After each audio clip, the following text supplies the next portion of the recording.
It was a slow day at work. I got off early. I went to lunch at the farm with everybody, and I came home. My brother-in-law called me, and the first thing out of his mouth was, try to stay calm, okay? 911, what's the address of your emergency? Field, North Carolina. Okay, tell me exactly what's happened. His head caught an auger in the grain bin. So his body is caught in the auger? Correct. His leg. His leg is caught, okay.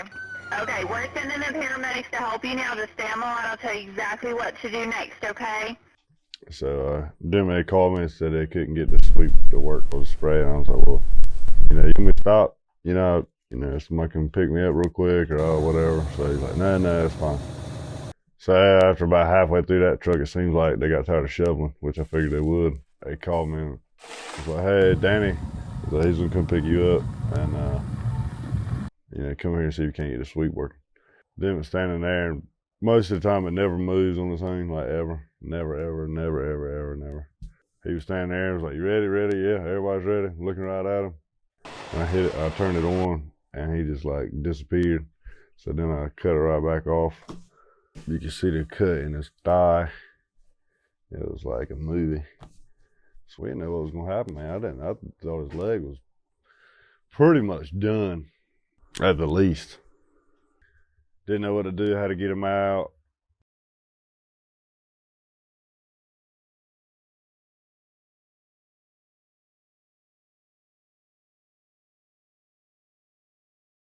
At this point in time, I guess my adrenaline's gone, because when I get out of the car, I just like collapse in the yard.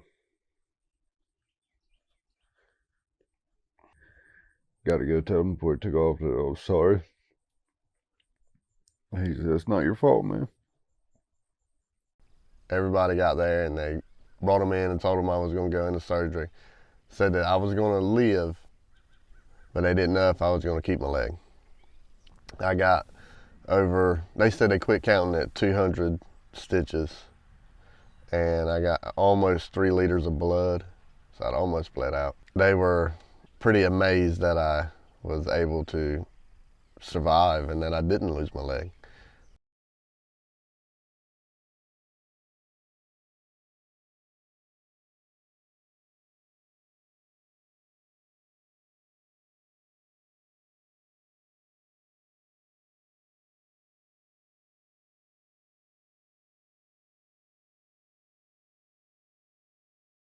After Dimmick's accident, I asked him if he would be willing to share his story to educate other people about how dangerous agriculture is.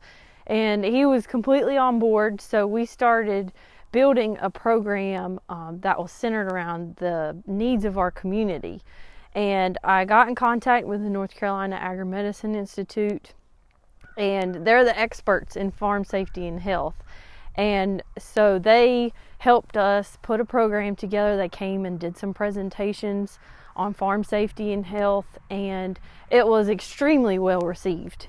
And we had about 90 participants, not just farmers and their families and their workers, but people in the community. Farming's stressful because of the weather, and then you have to depend on prices, markets, just a lot of stuff that you can't control. Then you add in accident, the added medical bills. Mentally, I couldn't handle everything. So I ended up quitting my job, which made us lose our insurance. And that added even more stress.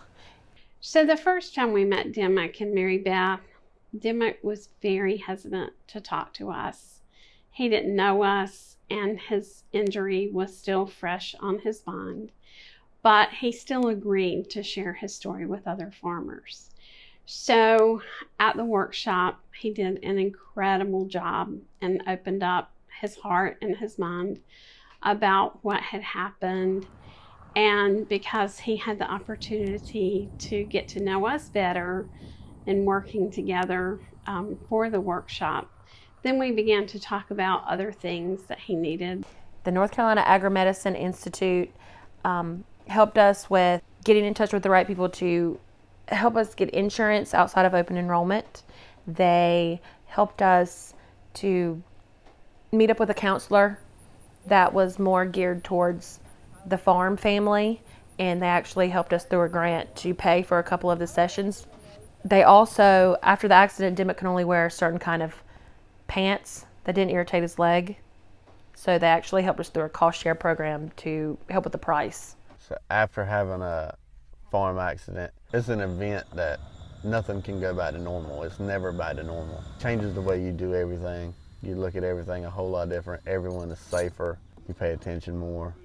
Agriculture is one of the most dangerous jobs, and you forget about that when you work every day until something like this happens, and you become a whole lot more aware of what's going on around you and trying to watch out for everybody and make sure everybody's doing things the right way and being safe when they're just working. I mean, just doing everyday things. The North Carolina Agromedicine Institute is here to serve farmers in all 100 counties of North Carolina. It doesn't matter how big and it doesn't matter how small. We're not regulatory and we're not advocacy. We're strictly here to help the farmer, and we're happy to help in any way we can. For more information about the North Carolina Agromedicine Institute, contact your local North Carolina Cooperative Extension office or contact the North Carolina Agromedicine Institute directly.